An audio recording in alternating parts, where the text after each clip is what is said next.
Hello, welcome to Artsy Today, where we bring you Middletown High School's announcements for the week ahead, a wrap-up of what happened in the news last week, and more. This week's show is brought to you by the D. Buchanan Studio of Dance. Come dance with us.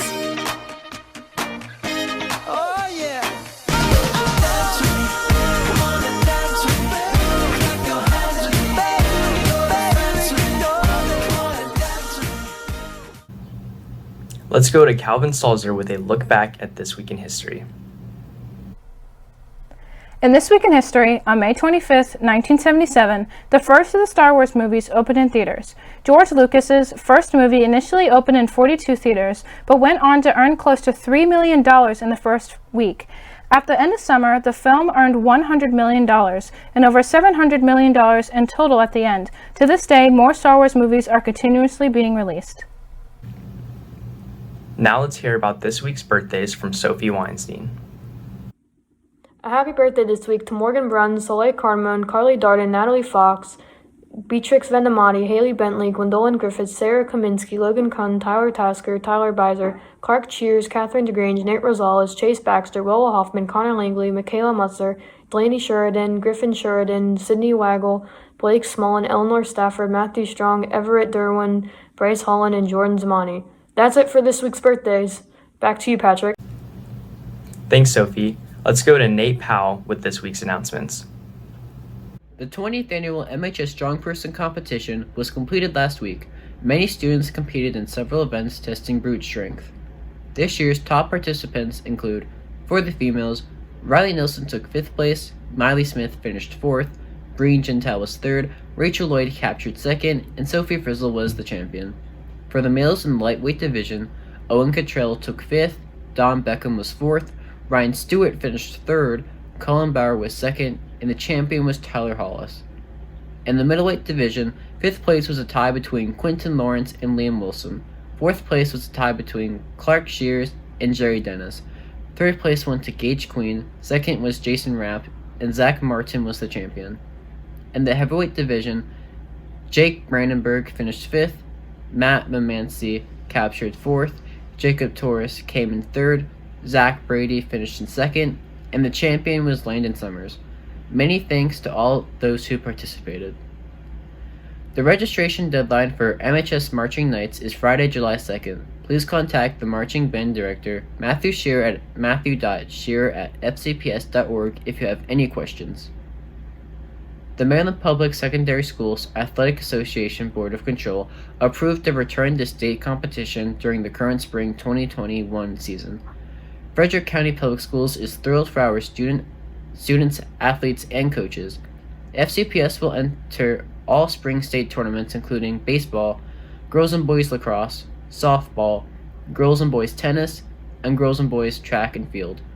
Sectional regional competitions will be held June 5th through June 12th, and state quarterfinals, semifinals, and finals will be conducted the week of June 14th to the 19th. Frederick County Public Schools is updating the face covering guidelines for students, essential visitors, and staff, effective immediately in response to Governor Harry Logan's executive order and the subsequent Maryland Department of Health directive and order from May 14th. Inside of school buildings, face coverings are still required inside of all FCPS buildings, including without limitation classrooms, hallways, cafeterias, auditoriums, and gymnasiums. Outside on school grounds, face coverings can be removed during recess, physical education classes, and their activities outside of the school's buildings, as long as physical distancing can still occur to students. Spectators, guests, for outdoor events, face coverings are recommended for all spectators/guests when physical distancing cannot occur. Thanks, Nate. Now let's find out what's been happening in the rest of the world. Here's Katie Lucas. Governor Larry Hogan has recently lifted Maryland's indoor mask mandate. Hogan says completely vaccinated individuals can safely resume activities indoors and outdoors, but encourages unvaccinated people to keep their masks on. Mark McCloskey announced he is running for the open United States Senate seat in Missouri. The seat was previously held by Republican Roy Blunt. McCloskey gained notoriety after protesters broke into his gated community to protest in front of the mayor of St. Louis' home. McCloskey then came out of his home and stood with an AR-15 in an attempt to deter violence or vandalism. Andrew Galini, son of former New York Mayor Rudy Galini, and who was previously a special assistant to former President Trump, has announced his 2022 campaign for New York governor. Galini said his father will play an active role in his campaign. Current New York Governor Andrew Cuomo has been facing sexual harassment allegations from multiple women since December of 2020 and is under heat for his handling of the COVID-19 pandemic. Despite the Democratic incumbent's recent scandals, Galini will have a tough road ahead of him running for a Republican in a blue state that has not elected a member of the GOP in a statewide office since 2002. Up next, Emma Kufta tells us what's been happening in the world of arts, entertainment, and celebrity. Pop singer Demi Lovato recently announced on social media that they're non-binary and are officially using they/them pronouns going forward.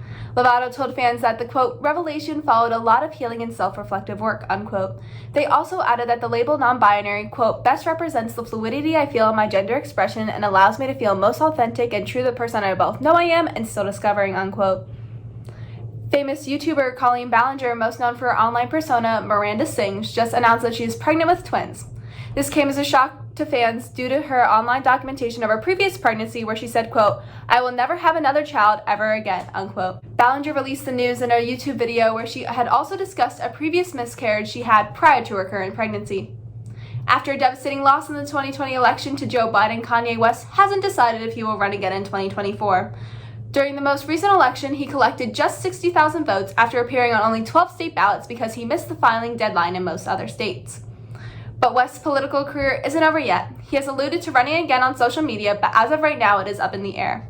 Let's go to sports, where Gabby Piccolo catches us up on what's happening on and off the field.